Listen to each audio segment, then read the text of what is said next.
नमस्कार साथियों, मैं आनंद प्रकाश सिंह आप सभी का स्वागत करता हूं आपके अपने चैनल फ्लोइंग रेस पर। साथियों, कल हमने शंट जनरेटर के बारे में बात किया था। उम्मीद करता हूं टॉपिक आपको अच्छे से समझ में आया होगा। आज हम बात करने वाले हैं कंपाउंड जनरेटर की। हमने बात किया था कि कंपाउंड जनरेटर दो प्रकार के होते हैं। उन दो प्रकार में हमने कहा था, एक होता है हमारा शॉर्ट शंट कंपाउंड जनरेटर और दूसरा होता है लॉन्ग शंट कंपाउंड जनरेटर। तो आज हम इन दोनों जनरेटर के बारे में बात करेंगे और इनका टर्मिनल वोल्टेज का इक्वेशन तथा इनके द्वारा जनरेटेड पावर तथा डिलीवर पावर का इक्वेशन निकालेंगे और इनके बारे में जानेंगे कि इनका उपयोग कहाँ होता है। तो चलिए आइए बात करते हैं। हम बात करेंगे कंपाउंड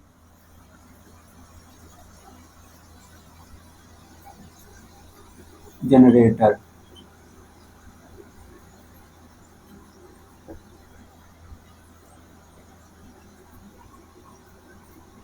इसके बाद फिर हमने बात किया था कि कंपाउंड जनरेटर दो प्रकार का होता है।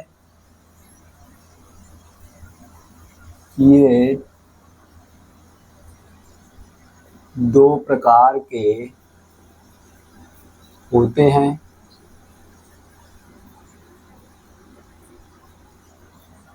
पहला शॉर्ट सर्किट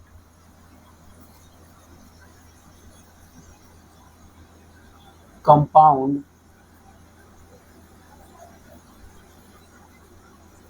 जनरेटर और दूसरा लॉन्ग शंट कंपाउंड जनरेटर।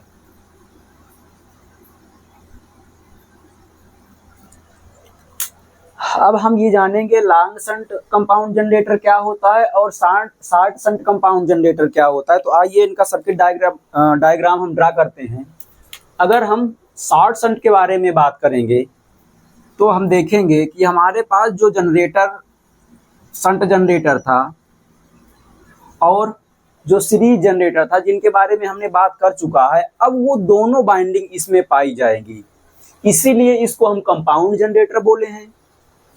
जब दोनों बाइंडिंग इसमें पाई जाएगी तो उस बाइंडिंग का कॉम्बिनेशन क्या होगा, मतलब कि वो बाइंडिंग किस प्रकार से इसमें व्यवस्थित की जाएगी, उसके बारे में हम बात करेंगे और व्यवस्थित करेंगे। अब चूंकि हम बात करने चल रहे हैं शॉर्ट शंट जनरेटर की, इसका मतलब ये हुआ कि जो इसमें शंट फील्ड बाइंडिंग लगेगी वो शॉर्ट होगी, मतलब कि जो हमारी सीरीज बाइंडिंग होगी या सीरीज फील्ड बाइंडिंग होगी उसके नीचे से हम इसको जोड़ेंगे। तो जब उसके नीचे से हम जोड़ेंगे तो हमको मिलेगा कुछ इस प्रकार से।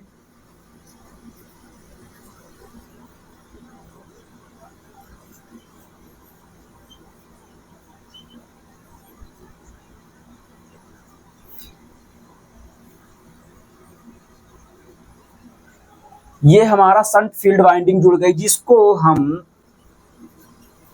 RSH या इसकी फील्ड रेजिस्टेंस को हम RSH से डिनोट करते हैं।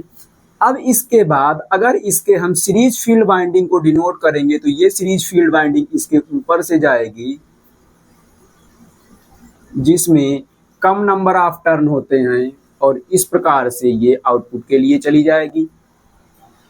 अब इसके जो रेजिस्टेंस होता है, इसके रेजिस्टेंस को हमने कहा था RSE, मतलब कि सीरीज रेजिस्टेंस, तथा यहाँ जो हमको वोल्टेज मिलेगा इसी को हमने कहा था टर्मिनल वोल्टेज या आउटपुट वोल्टेज या लोड वोल्टेज।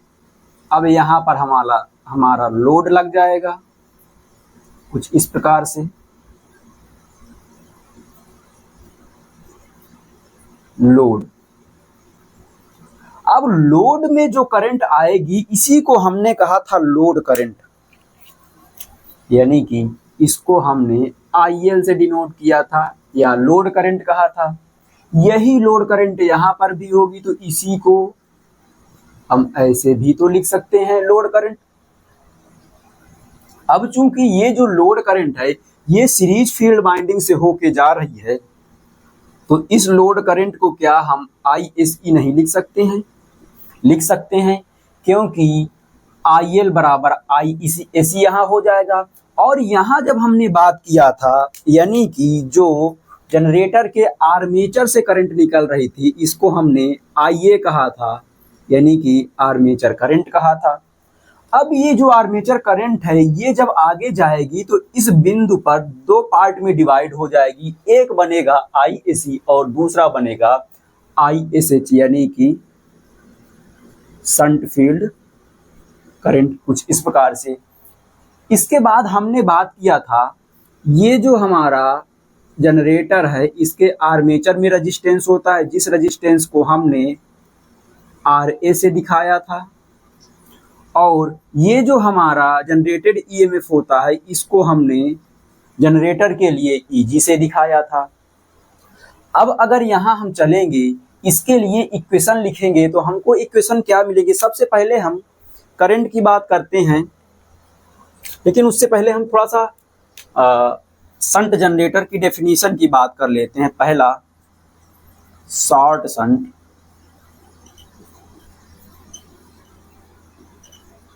जनरेटर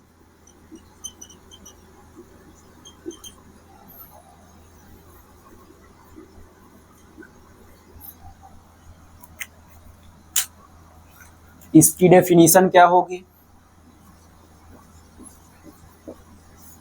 ऐसा जनरेटर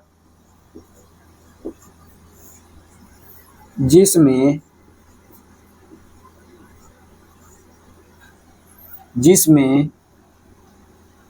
शंट फील्ड बाइंडिंग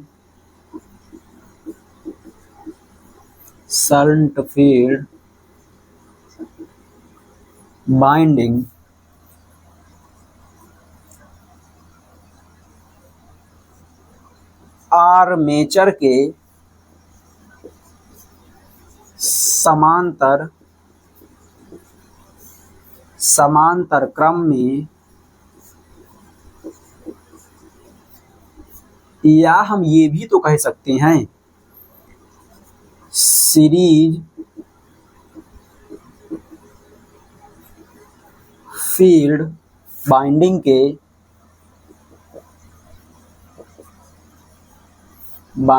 के नीचे से समांतर क्रम में जुड़ी होती है,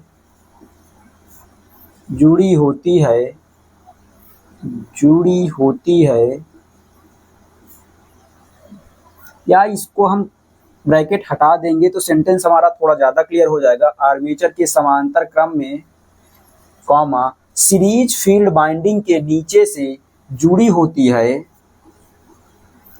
होती है, उसे शॉर्ट शंट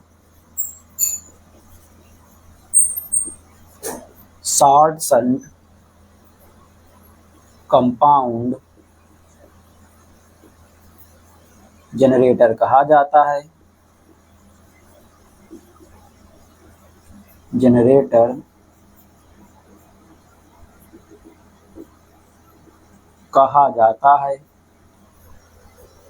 अब अगर इसमें हम आगे बात करेंगे सीरीज शंट फील्ड बाइंडिंग की और सीरीज फील्ड बाइंडिंग की, तो लिखेंगे इसमें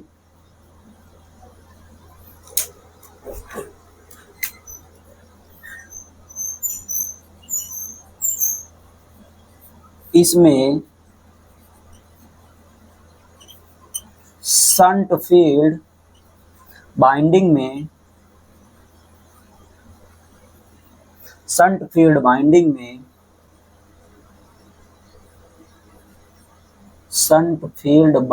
में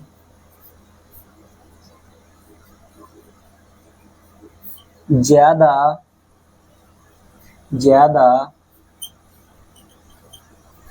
टर्न होते हैं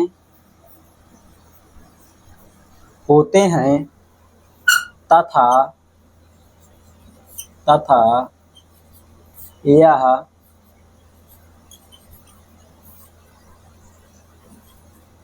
पतली तार से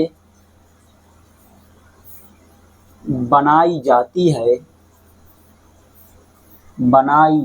है जिससे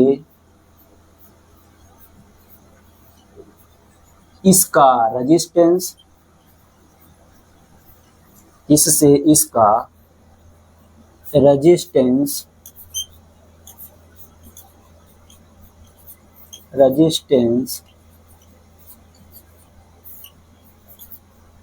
अधिक होता है।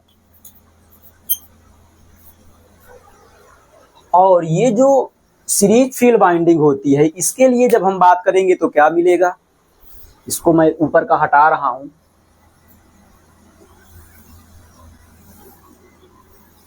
आप नोट कर लीजिएगा।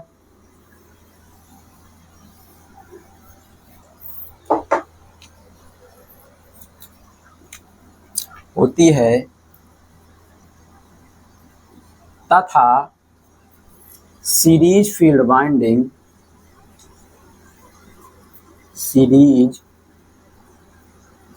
बाइंडिंग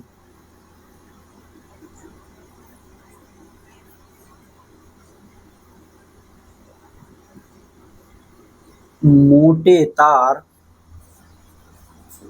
एवं कम नंबर ऑफ टर्न से बनाई जाती है,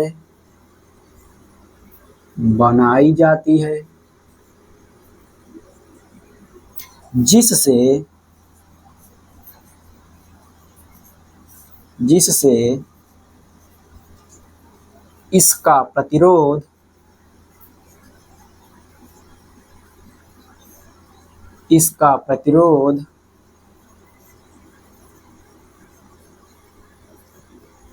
कम होता है। ये तो हो गई इसके डेफिनेशन की बात। अब इसमें आप यदि देखेंगे तो देखकर भी आपको समझ में आ रहा होगा कि ये जो आपका शंट फील्ड बाइंडिंग लगा हुआ है, इसमें नंबर ऑफ टर्न ज्यादा है। जब नंबर ऑफ टर्न ज्यादा है तो इसका मतलब इसकी लंबाई ज्यादा होगी, इसकी लंबाई ज्यादा होगी तो इसका प्रतिरोध भी ज्यादा हो जाएगा। लेकिन ये जो सीरीज फील्ड बाइंडिंग है, इसमें नंबर ऑफ टर्न कम है। जब इसमें नंबर ऑफ टर्न कम है, इसका मतलब ये हुआ कि इसमें लगाई गई तार जो है वो छोटी है। जब लगाई गई तार छोटी है तो स्वाभाविक सी बात है, इसका जो प्रतिरोध होगा वो कम हो जाएगा। मतलब यह हुआ कि शंट फील्ड बाइंडिंग का प्रतिरोध अधिक होता है तथा यह पतले वायर से बनाई जाती है, तथा सीरीज फील्ड बाइंडिंग जो होती है इसका प्रतिरोध कम होता है तथा यह मोटे तार से बनाई जाती है। अब इसके आगे आइए बात करते हैं हम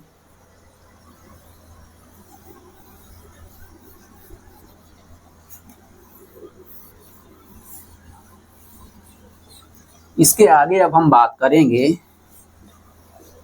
इसके करंट के इक्वेशन के बारे में।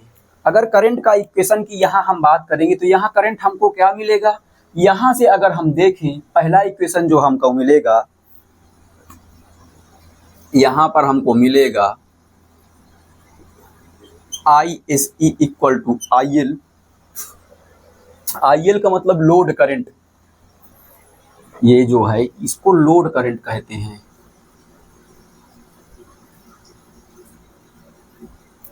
और ये जो ISE लिखा हुआ है इसको शंट फील्ड करंट कहते हैं।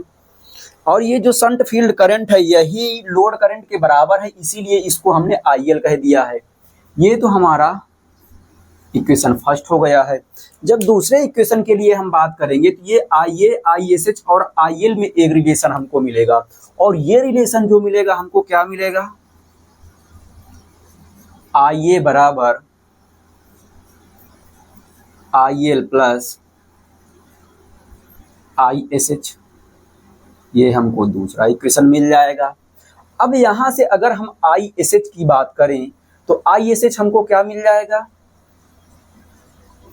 ISH बराबर IA माइनस IL। एक इक्वेशन तो हमको ये मिल गया, लेकिन अभी एक तरीका और है हमारे पास जिसके माध्यम से हम इस ISH को निकाल सकते हैं। इस ISH को निकालने के लिए हम क्या कर सकते हैं, जरा सोचिए।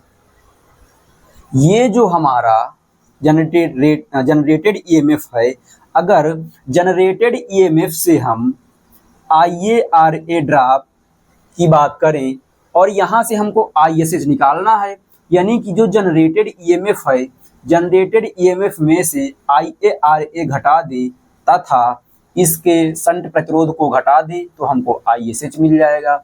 या अगर हम टर्मिनल वोल्टेज के टर्म में बात करना चाहें तो टर्मिनल वोल्टेज के टर्म में हमको क्या मिलेगा, जब यहां से हम आएंगे तो टर्मिनल वोल्टेज के टर्म में हमको मिलेगा, यहां देखेंगे V और ये RAC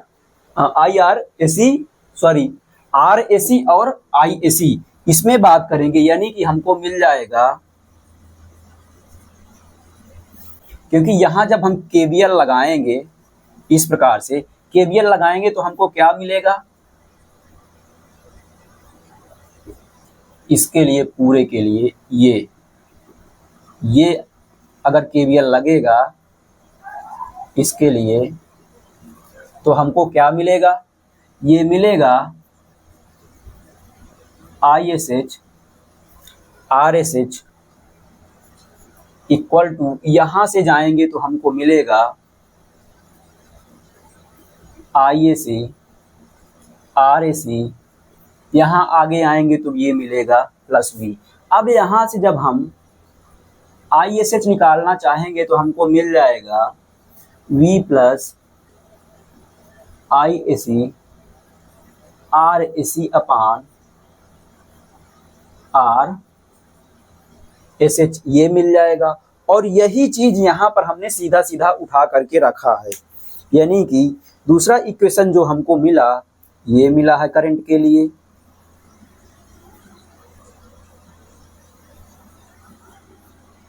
ये चीज ये आया कहाँ से है, यहाँ पर हमने KVL लगाया है, याद रखिएगा। अगर हम इसको पूरे को हटा के दिखाएं तो ये हमको KVL जो मिलेगा कुछ इस प्रकार से मिलेगा, KVL ये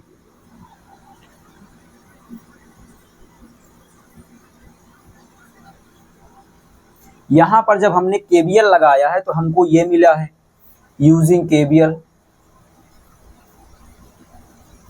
और जब हमने KVL लगाया तो ISH RSH equal to IAC RAC plus V मिला, और यहाँ से IAC जब हमको निकालना हुआ तो V प्लस IAC RAC अपान RSH ले लिए, तो ये मिल गया हमको करंट का इक्वेशन। अब करंट के इक्वेशन के बाद हमको बात करना है जो टर्मिनल वोल्टेज मिलेगा, तो टर्मिनल वोल्टेज जो हमको मिलेगा वो क्या मिलेगा, आइए इसके बारे में बात करते हैं।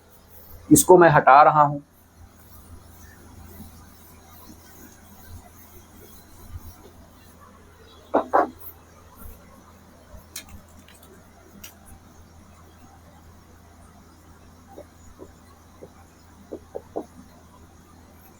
टर्मिनल वोल्टेज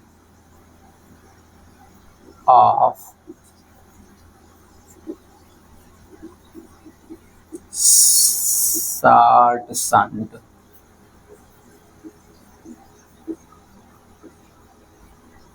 कंपाउंड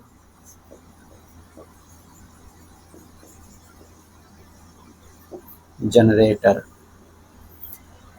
अब जब यहाँ पर हम टर्मिनल वोल्टेज लिखना चाहेंगे, टर्मिनल वोल्टेज लिखेंगे तो अब हम इस KVL को हटाएंगे। अब देखते हैं क्या मिलेगा हमको।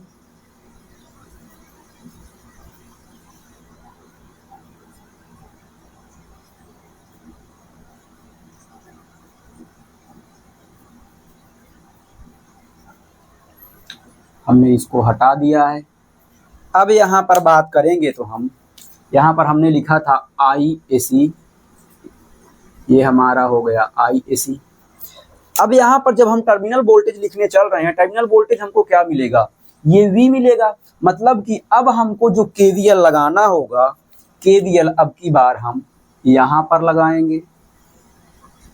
जब यहाँ पर लगाएंगे KVL तो हमको क्या मिल जाएगा, यहाँ से देखिए V से चलना शुरू कीजिए। जब V से आप चलना शुरू करेंगे तो क्या मिलेगा, मैं कह रहा हूं ये माइनस टर्मिनल लेके हम चल रहे हैं। जब माइनस टर्मिनल लेके चलेंगे तो यहां से हमको मिल जाएगा -V प्लस, जब यहां पर आएंगे जो टर्मिनल हम छोड़ते हैं, जैसे यहाँ करंट प्लस टर्मिनल पे इंटर कर रही है, माइनस टर्मिनल पे लोड छोड़ेगी लोड को करंट छोड़ेगी, तो यहाँ पर जब जनरेटर के अंदर आएंगे तो इसके प्लस टर्मिनल को करंट छोड़ेगी, तो प्लस टर्मिनल को हमने ले लिया। यहाँ जब प्रतिरोध की बात कर रहे हैं तो यहाँ पर इसके प्लस टर्मिनल पे करंट इंटर करेगी, माइनस टर्मिनल पे करंट लीव करेगी। ऐसे ही यहाँ पर भी इसके प्लस टर्मिनल पे करंट इंटर करेगी, माइनस टर्मिनल पे करंट लीव करेगी। तो यहाँ पर अब जब हम आएंगे तो हम इक्वेशन क्या लिखेंगे, इक्वेशन हम लिखेंगे Eg minus IaRa minus ISC RSE equal to 0। इसी इक्वेशन को क्या हम इस तरह से भी लिख सकते हैं, V plus Eg minus IaRa minus ये जो ISC लिखा हुआ है इसी को तो हमने IL लिखा था equal to 0 since IL equal to IAC, इसलिए हमने ये चीज लिख दिया। अब इसके आगे जब हम चलेंगे तो हमको क्या मिलेगा, हमको निकालना है टर्मिनल वोल्टेज। जो टर्मिनल वोल्टेज निकालना है इसको एक तरफ लेके चले आइए, तो ये आपको मिल जाएगा V equal to Eg minus IaRa minus ILRAC, और यही आपका टर्मिनल वोल्टेज का इक्वेशन हो जाएगा। ये आपका टर्मिनल वोल्टेज का इक्वेशन हो गया। इसी टर्मिनल वोल्टेज को लोड वोल्टेज भी हम कहते हैं। यदि हमसे कोई कह they find out the load voltage of compound generator, तो लोड वोल्टेज भी यही हमारा होगा, क्योंकि लोड के अक्रॉस ये वोल्टेज हमको मिल रहा है। और टर्मिनल वोल्टेज हम इसको क्यों कहते हैं, क्योंकि जनरेटर के आउटपुट सिरे जो हैं उस वहां पर हमको ये वोल्टेज मिलता है, इसलिए इसको हम टर्मिनल वोल्टेज कहते हैं। अब इसके आगे जब हम बात करेंगे तो इसके जनरेटेड पावर के बारे में बात करेंगे। जनरेटेड पावर हमको क्या मिलेगा, जनरेटेड पावर का मतलब कि डेवलप्ड पावर ऑफ जनरेटर, मतलब जनरेटर के द्वारा उत्पन्न की गई पावर। जनरेटर के द्वारा उत्पन्न की गई पावर हमको क्या मिलेगी, लिखेंगे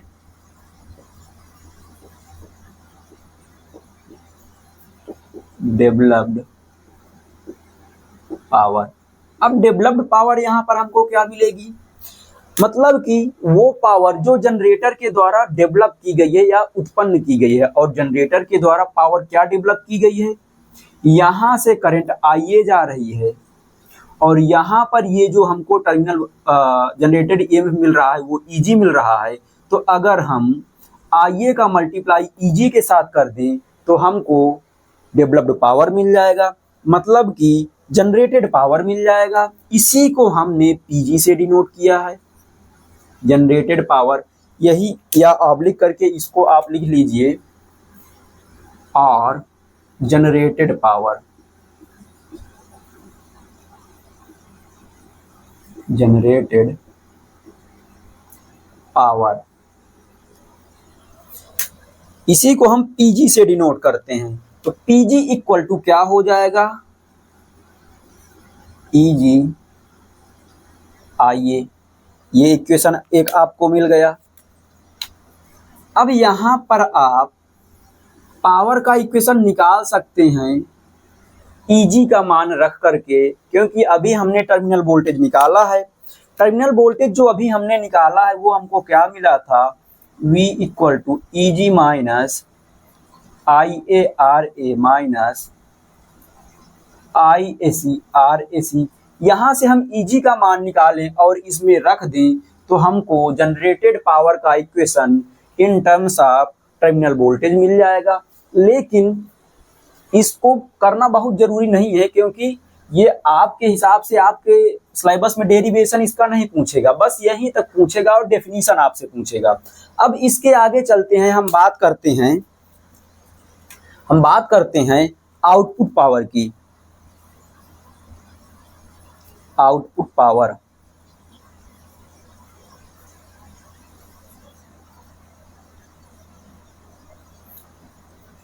output power of generator.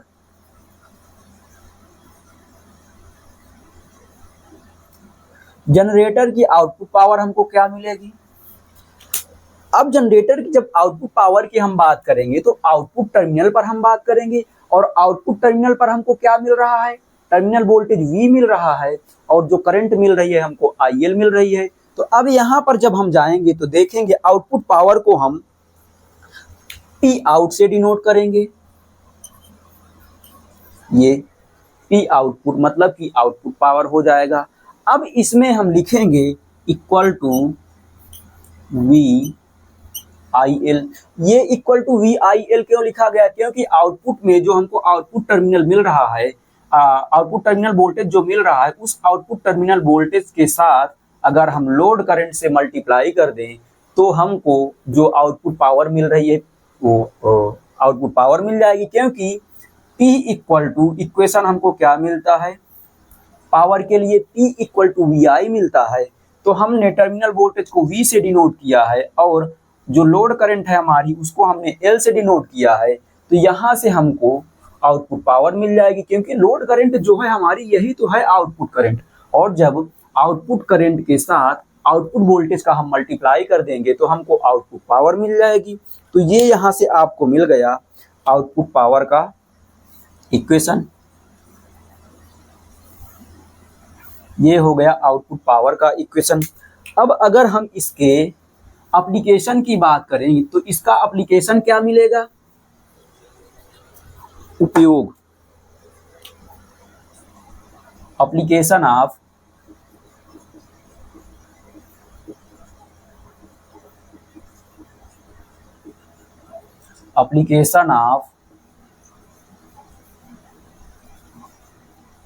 Short shunt compound generator, compound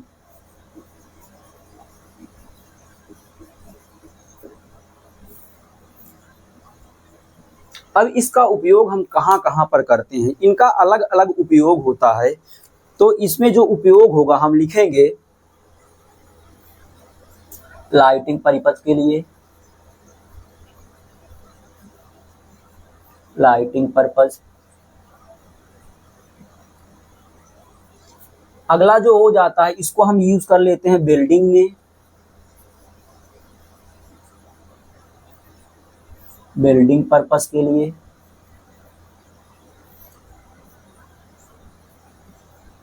building purpose के लिए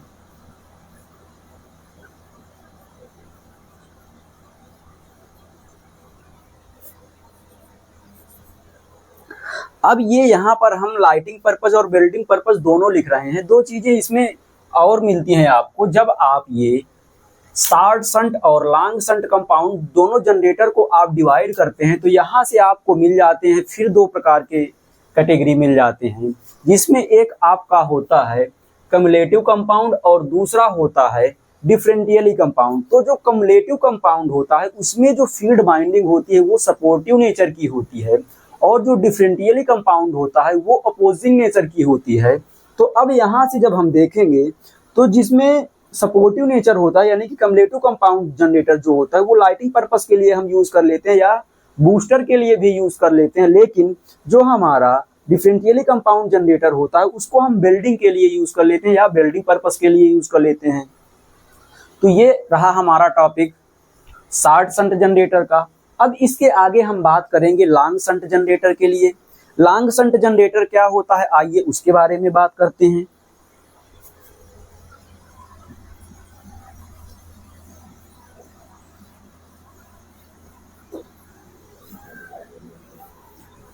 लॉन्ग शंट जनरेटर की जब हम बात करेंगे तो अब यहाँ पर हमको जो ये बाइंडिंग मिलेगी, मैं यही करेक्शन कर रहा हूं, आप लोग फिर से ड्रा कर लीजिएगा।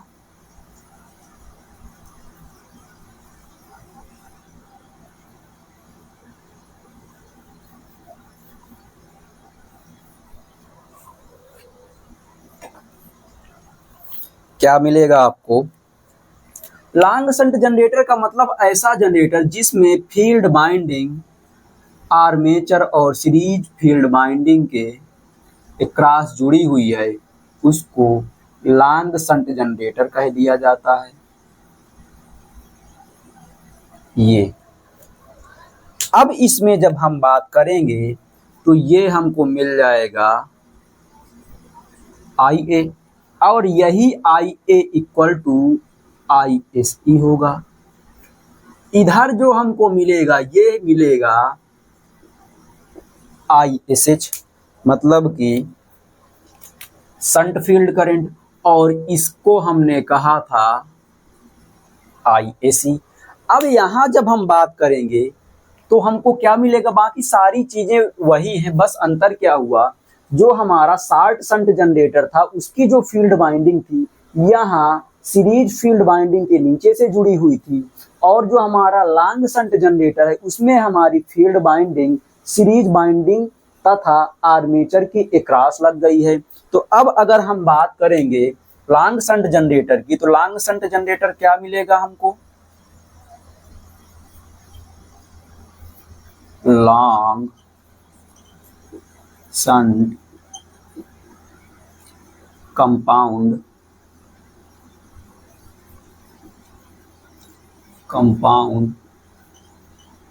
जनरेटर। अब लॉन्ग शंट कंपाउंड जनरेटर जो हमको मिलेगा,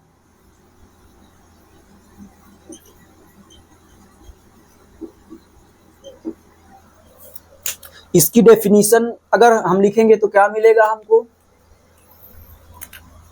डेफिनेशन हमको मिलेगी ऐसा जनरेटर जिसमें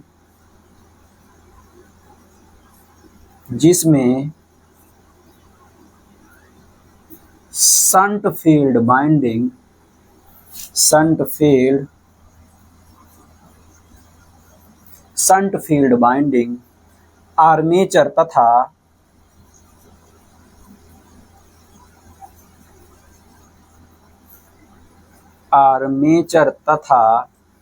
सीरीज फील्ड बाइंडिंग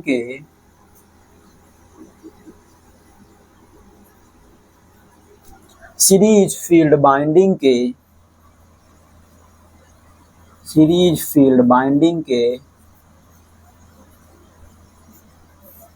समांतर क्रम में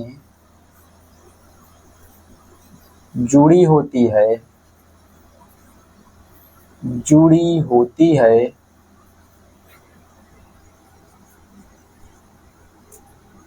उसे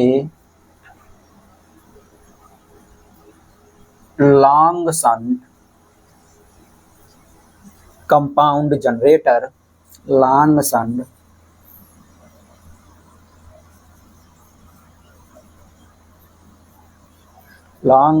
कंपाउंड जनरेटर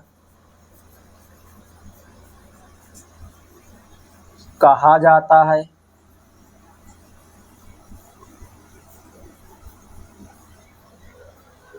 जो डेफिनेशन लिखा गया है यही तो लिखा गया है, आर्मेचर तथा सीरीज फील्ड बाइंडिंग के समांतर क्रम में जब हमारी शंट फील्ड बाइंडिंग जुड़ी होती है तो उसी को हम लॉन्ग शंट जनरेटर कह देते हैं या लॉन्ग शंट कंपाउंड जनरेटर कह देते हैं। अब जब हम इसके आगे चलेंगे, इसके लिए बात करेंगे, इसमें अच्छा फील्ड बाइंडिंग और सीरीज बाइंडिंग के लिए हमने जो बात किया था ध्यान रखिएगा, सेम वही चीज लागू होती है।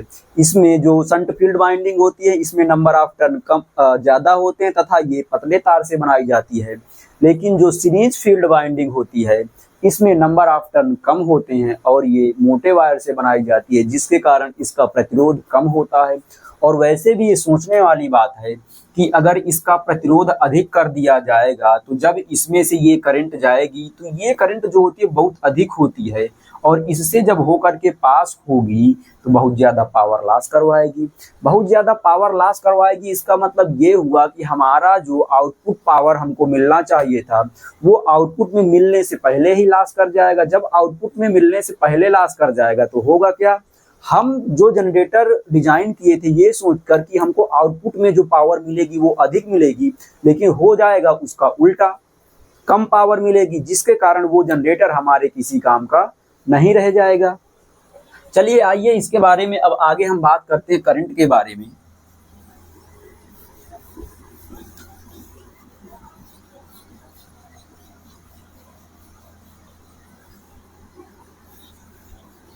अब जब इसमें हम करंट के बारे में बात करेंगे तो सबसे पहले यहाँ पर आएंगे।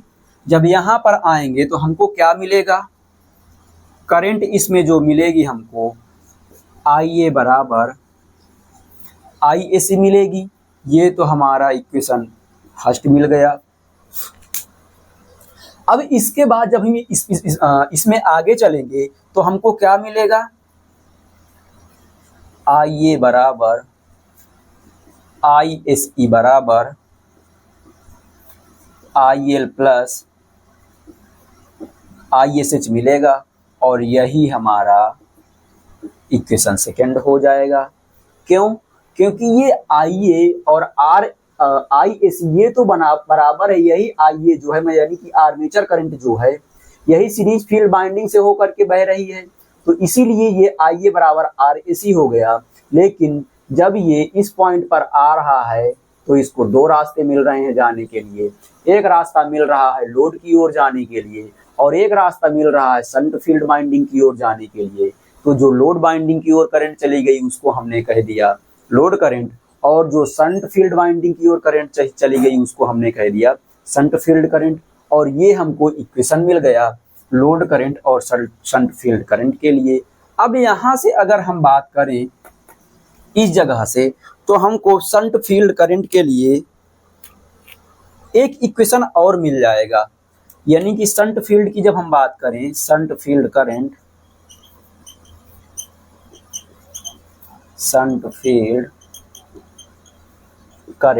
शंट फील्ड करंट क्या मिलेगा हमको, ये जो टर्मिनल वोल्टेज है ये पूरा का पूरा टर्मिनल वोल्टेज इसके अक्रॉस लग रहा है। इसका मतलब V बराबर IR के हिसाब यानी ओम्स लॉ के हिसाब से हम बात करें तो हमको क्या मिलेगा, अगर यहां से हम बात करें तो V बराबर ISH RSH मिलेगा। और यहां से अगर हम ISH निकालना चाहें तो ISH हमको क्या मिल जाएगा, V अपान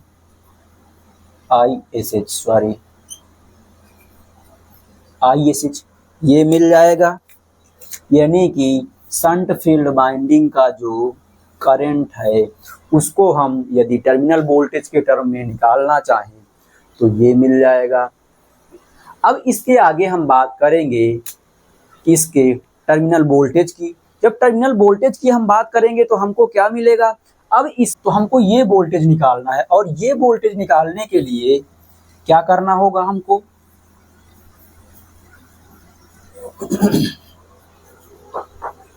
जब हम टर्मिनल वोल्टेज निकालेंगे तो हमको सबसे पहली बात तो KVL लगाना होगा। और KVL कहाँ लगाना होगा, इस लूप में KVL लगाना होगा। तो यहाँ अगर हम लिखें टर्मिनल वोल्टेज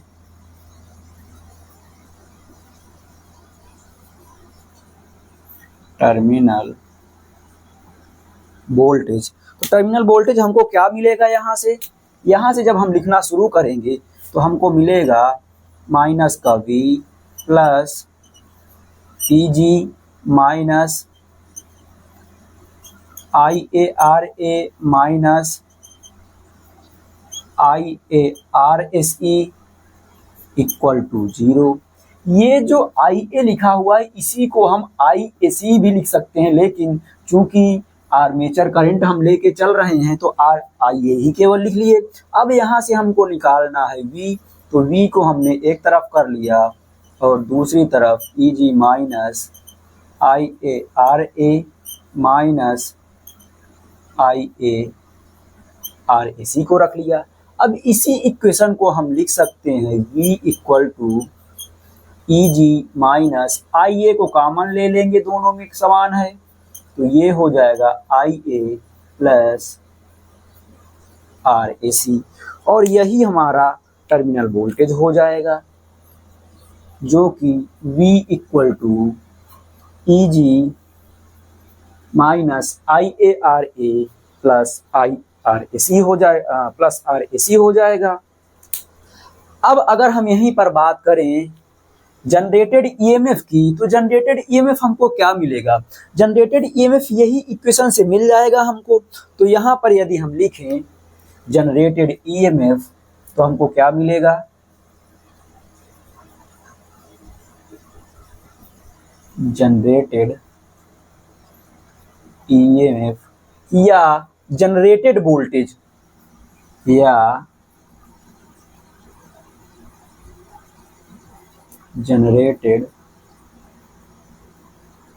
वोल्टेज, इसी को हम डेवलप्ड या जनरेटेड ईएमएफ भी लिखते हैं। अब जब ये हम लिखेंगे तो हमको क्या मिलेगा, इस इक्वेशन से जब हम देखेंगे तो यहाँ से हमको मिल जाएगा Eg equal to V plus I A bracket में R A plus R A C मिल जाएगा।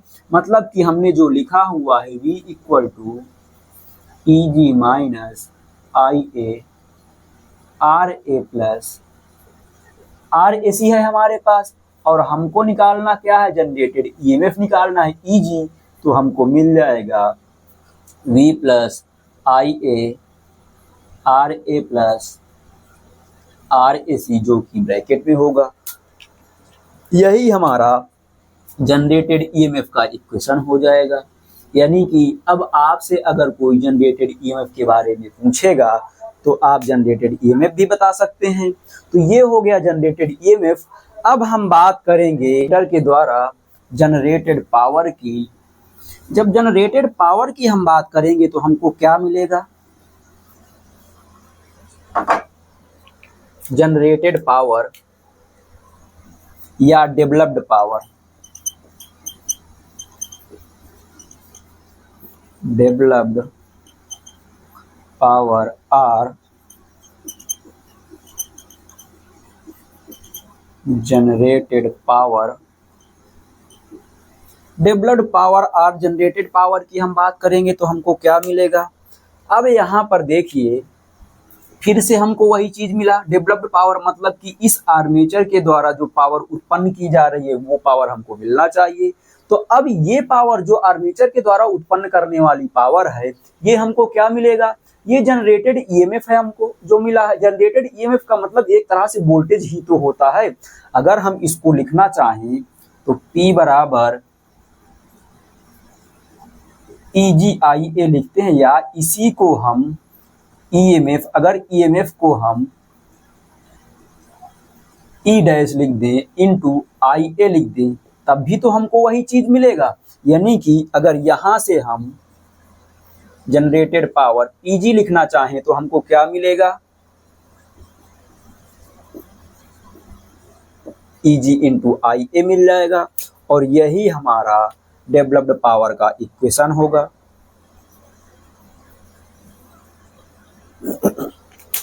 अब इसके आगे अगर हम चलें, टर्मिनल वोल्टेज जो दिया हुआ है, टर्मिनल वोल्टेज के लिए या फिर जनरेटर के द्वारा आउटपुट पावर की हम बात करेंगे तो हमको आउटपुट पावर क्या मिलेगा, आउटपुट वोल्टेज तथा आउटपुट करंट के द्वारा जो हमको पावर मिलेगा यही हमारा आउटपुट पावर कहलाएगा।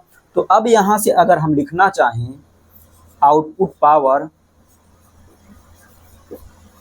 आउटपुट पावर, तो हमको क्या मिलेगा, ये मिल जाएगा P out equal to output voltage into output current. Output voltage into output current का मतलब क्या हुआ, terminal voltage into load current, ये हमको मिल गया आउटपुट पावर।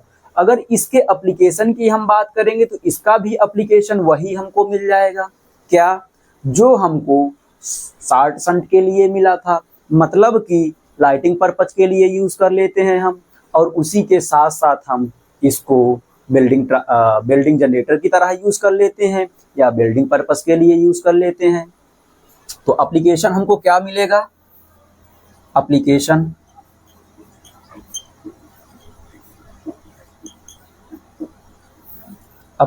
क्या मिल गया,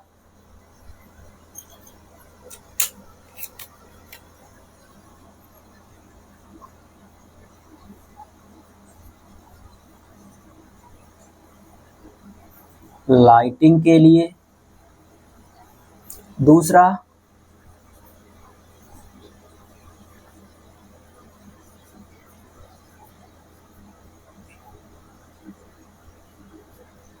बिल्डिंग जनरेटर की तरह, ये हो गया इसका एप्लीकेशन। उम्मीद करता हूँ आपको ये टॉपिक अच्छा लगा होगा। टॉपिक अच्छा लगा होगा तो दोस्तों के साथ शेयर करिएगा और चैनल को सब्सक्राइब करिएगा, ताकि आगे जो आने वाले वीडियोस होंगे आपको मिलते रहें। धन्यवाद।